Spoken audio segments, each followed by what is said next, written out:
Hello, and thanks for coming to the Atheists of Facebook online convention. For this presentation, I will be your host. And who am I? I'm Shane Thrapp, a budding social activist, and I am based out of Winston-Salem, North Carolina. I currently host a Country Fried Free Thought podcast and do secular activism as often as I can. You can email me your pedantry and questions at shanethrapp@gmail.com.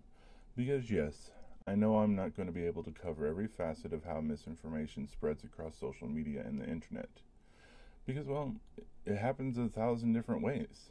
But as intellectuals, free thinkers, and critical thinkers, it is up to us to hold ourselves to a higher standard when it comes to honoring academia and usage of facts, and recognizing bias where we find it. Misinformation. We are all guilty of sharing it, believing it, and not fact-checking ourselves. We can be better. We have to be better as a whole. The following presentation is going to highlight some common issues and then give you some tools that you need to check and confirm your sources.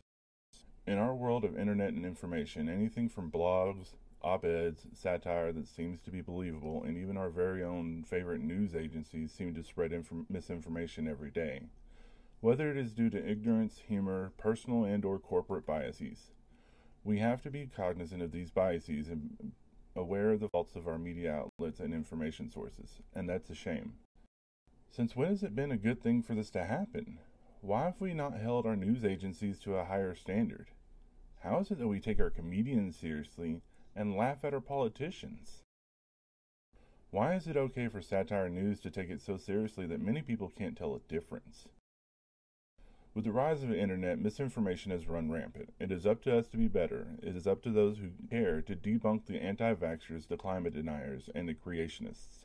It is up to us to live up to the standards that the scientists that we so revere follow, to do our best to emulate their example and stand up for the truth and fact-based science. We need to replace hyperbole and our own need for being right with informed discussions that focuses not on our differences but on our similarities of opinion. We cannot do this by spreading misinformation based on our cognitive dissonances, on what we think is right, but on what we can factually prove is right. You simply create more confusion and distrust when you post things that are factually incorrect and easily disprovable, and this in turn hurts your credibility, and it also hurts the reputation of secularists and intellectuals as a whole. You also come off as an ignorant asshole. So when you see something that triggers your need to debate, to argue, or to disprove, and you know you're not completely informed on the subject, please take your time to inform yourself and to do proper research. Hell, maybe you'll even learn that you were wrong to start with. Remember your 6 P's. Proper preparation prevents piss-poor performance. So prepare, and if you do not have the amount of knowledge that you need to argue or debate the points, then you should take the time to learn about them. That is the purpose of the internet, to learn. And to watch porn, but we are simply focusing on learning. And we want to learn facts. As much as possible, we should spread factual information when we disagree with someone. The only way to do that is to learn. If you truly want to make a difference, if you truly want to blow people's minds, whether you're an internet warrior or if you're debating a topic, or if you're just trying to defeat bigotry and other social issues, you must know more about your subject than your opponent. But not only that, a very big debate rule is you must know more about the opposition of your subject than your opponent. If you can defeat their arguments with facts and counter-argue their points before they are even able to make them, then no matter what, you will teach someone something new. It may not be the person that you are discussing things with, but someone who is a part of the exchange, or one of their friends, or maybe a complete stranger that comes across your forum, social media, blog, podcast, will learn a new outlook on their worldview. Neil deGrasse Tyson doesn't get to crack knowledge eggs on people's heads because he is famous. He gets to do it because he understands the power of words and the power of truth. Now, some fact-checking tools to use for checking out truth about claims. For politics, you've got factcheck.org. This is a nonprofit project based out of Annenberg School for Communications at the University of Pennsylvania. It contains rebuttals against the claims made by politicians that may be misleading or outright lies. Another one is PolitiFact.com. This is a project that started in 2007 out of the Tampa Bay Times that fact-checks statements made by Congress, lobbyists, and the White House. For general rumors, hoaxes, theistic boasts, and general urban mythology, you've got Snopes.com, TruthOrFiction.com, and HoaxSlayer.com. So when your good buddy talks about how there's factual evidence of aliens and even a religion is based on them, we'll look it up. This is, by the way, half true. There is a religion based on the clearly held belief that we come from aliens seeding our planet with life. Look up Raelians. Now, if you are studying for a debate, or if you are in the middle of a debate, or if you're just trying to remain well informed about certain subjects, then there are also tools available for this, and many of them are free. General research tools, let's start by keeping it simple. Start with your basic search engines, such as Google, Bing, or Yahoo. These are great places to start when you're first reading up on a subject or finding research. Almost always, Wikipedia is going to be the first thing that pops up on a search. I love Wikipedia, and I use it quite often, but only as a jumping off point. Its information is open source, which means anyone can edit it. But to counteract that, there's also editors who go through and try to clean it up and make sure that it's accurate. But sometimes they miss things. So my methodology is pretty simple. I read it, I check the source, they're numbered, and you can find the sources listed at the bottom. I find out where the source is, and if it seems sketchy or biased, then I usually will simply take a few notes and then find other sources. Online resources like Britannica.com and Encyclopedia.com. These are great for general information, and they are very much more reliable, but as any other source, double check and verify their information. It may be outdated. But if you're doing real research and want the latest research tools, start by using online scholarly databases such as Google Scholar, Microsoft Academic, which is technically in a beta format right now, but it's still got over 40 million different journal entries. It's kind of useful. And then you've got Directory of Open Access Journals, which provides free access to the latest research in hundreds of different areas. For up-to-date news informations, you can find a plethora of online news agencies, but you have to be careful with them as well. Many news sources have become very biased. For example, on a chart shown up on the left, Pew Research ranked the top news agencies by trustworthiness, by political ideologies. Now, it's not a comprehensive list, and it is quite hard to quantify how truthful a news agency can be, but you can check on how many times their pundits and news anchors wind up on the PolitiFacts Pants on Fire page. Guess whose pundits are up there the most? My personal failsafe is to find news sources such as ABC, BBC, NPR, and Al Jazeera America, and simply fact check them, and you will see that they are some of the top ones out there for factual, fairly unbiased information on what's happening in the US and the world. But never get your news information from just one source. Doing that will lead you down a quagmire of misinformation that many people fall prey to. Fox News! And finally, don't forget the library. Often this rich source of information is overlooked because a lot of people think it's more convenient to look up subjects online. The problem with that is you miss out on accidentally stumbling upon a book or a magazine that might just be the perfect source for your research paper or blog or whatever you happen to be sharing or learning. Now, what about when you're reading an article or news story or research paper? There's still work to be done in many ways to find the authority, biases, peer reviews, and citations from what you're reading. The first one is expert author. The author should be an authority on the subject matter. The article will typically list their author's academic degree and affiliate institution. News articles will list out sources, show pictures, or the author will be well known to be a media expert in that field. Blogs are kind of hit or miss, but if you find someone that values the truth and factual evidence and has a source for their claims, feel free to use them. The internet is a huge web of information. Use it to your advantage. And remember to always use multiple sources. Author objectivity. It should be clear that the author or writer's purpose is to inform, educate, and explain. The argument should be supported by properly cited facts from multiple sources. This is where news agencies such as Fox News and MSNBC and a lot of the bigger news agencies fall into a trap, either by not vetting their sources or outright misleading people to further their corporate and political agendas. Peer reviews. Scientific articles should be reviewed by other experts in the author's field of study. You can find peer-reviewed articles in scholarly journal databases such as Google Research and Microsoft Academia. Scholarly journals. If you're using these type of articles, then the article or information that you're citing should appear in a university press, an academic press, or a peer-reviewed press.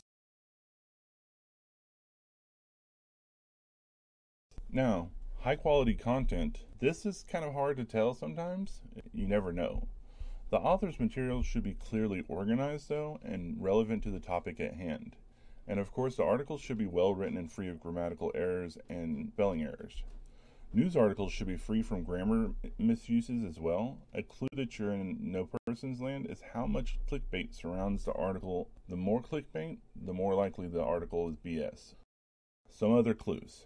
Everybody and Joe Schmo can create a website, and this can make wading through all the myriad of information out there seem kind of daunting, but you can use their domain, that's the end of their website, to clue into what their purpose and credibility is. .edu is an educational site. .com is a commercial site, which anything goes. .gov is a government site, which is going to be usually very factual based information. So if you're looking for statistics or things like that, that's the perfect place to go. And .org, O-R-G, is a nonprofit site, which, again, still anything goes. Churches are nonprofits. You've got nonprofit groups like, American Family Association, those kind of places that are really, really biased. Now, when you're looking at your information, how can you tell if it's appropriate for your research for what you're trying to learn? Use the following criteria to evaluate the source: currency, relevance, authority, accuracy, and purpose. In the following slides, I want to explain these into a little bit more detail. Criteria 1, currency. Currency is important because information can quickly become obsolete. Supporting your thesis statement, debate, argument, discussion, blog, or podcast with facts that have been superseded by new research or recent events weakens your argument. Of course, not all arguments require the most current information. Older materials can provide a historical or comprehensive understanding of your topic. How do you know if the timeliness of your information is appropriate? When was the information published or last updated? Have newer articles or events been published on your topic? Are links or references to other sources up to date, or are you getting 404 errors? Is your topic in an area that changes rapidly, like technology, politics, or popular culture? Criteria 2, relevance. Relevance is super important because you are expected to support your ideas with pertinent information. How do you know if your source is relevant? Does the information answer your question? Does the source add something new to your knowledge of your topic? Does the information meet the criteria for accurate reporting or scientific reviews? Is the information too technical or too simplified for you to use? Remember, sometimes people you are discussing things with may not have the knowledge to keep up with you over technical jargon and explanations. Hell, maybe you don't have the knowledge to keep up with the technical jargon. This is a valuable quote from one of our foremost masters of physics. If you cannot explain it simply, you do not understand it well enough. Criteria 3, authority. Authority is important in judging the credibility of the author's or writer's assertions. In a trial regarding DNA evidence, a jury gives far more authority to what a genetic specialist has to say compared to someone off the street. The same goes for news articles. You are much more likely to believe Tom Brokaw versus Joe the plumber, I hope. How do you know if an author is an authority on your subject? What are their credentials? What's their history of honesty? Is the author, writer, news anchor affiliated with a reputable news agency? Do they have experience in the topical field? Are they well known to fact check their stories? And are the scientists well known to be peer-reviewed and cited sources or experts in their field? Can you find information about the author from reference books or on the internet? Do other books, journals, studies, or articles cite this author? Criteria 4, accuracy. Accuracy is important because errors and untruths distort a line of reasoning. When you present inaccurate information, you undermine your own credibility. Now, how do you know if a source is accurate? Are there statements that you know to be false? Are there errors in spelling, punctuation, or grammar? Was the information reviewed by editors or subject experts before it is published? What citations or references support the author's claims? What do other people have to say about the topic? Is it clear who the authors are, and what is the date of the material? Remember that above, currency. And then finally, criteria 5, purpose. Purpose is important because books, articles, and web pages exist to educate, entertain, or sell a product or point of view. Some sources may be frivolous and commercial in nature, providing inadequate, false, or biased information. Other sources are more ambiguous concerning their partiality. Varied points of view can be valid as long as they are based upon good reasoning and careful use of evidence. Now, how to determine the purpose of your source? Why did the author or publisher make the information available? Is there an obvious bias or prejudice? Are alternative points of view presented? Does the author omit important facts or data that might disprove the claim? Does the author use strong or emotional language? And a lot of people really use really emotional languages. Think Glenn Beck, whenever he's sitting there, he's really riled up and he starts to cry. That's when you know somebody's really pushing their emotional buttons on purpose, trying to convince you. Their evidence should convince you, not them crying. If you're going to be debating, please remember these 10 commandments of rational debate. If you keep your debates rational, impartial, and non-emotional, then you will get much further than calling people a stupid poopy head. The bottom line is, take the time to learn the subject that you are passionate about. Whether it is feminism, politics, slavery, theism, atheism, humanism, it doesn't matter the subjects. If you're going to put your neck out there to talk about, debate, or to argue with people about, then please use facts before opinion. Make your points cognizant, relevant, and meaningful. If you were caught making a false statement, own up to it, apologize, move on to the next day's debate or friendly discussion or whatever your passion is. Inform yourself. Do not choose ignorance over knowledge, not when information is so readily at our fingertips. Thank you, and I really appreciate everybody who came to this.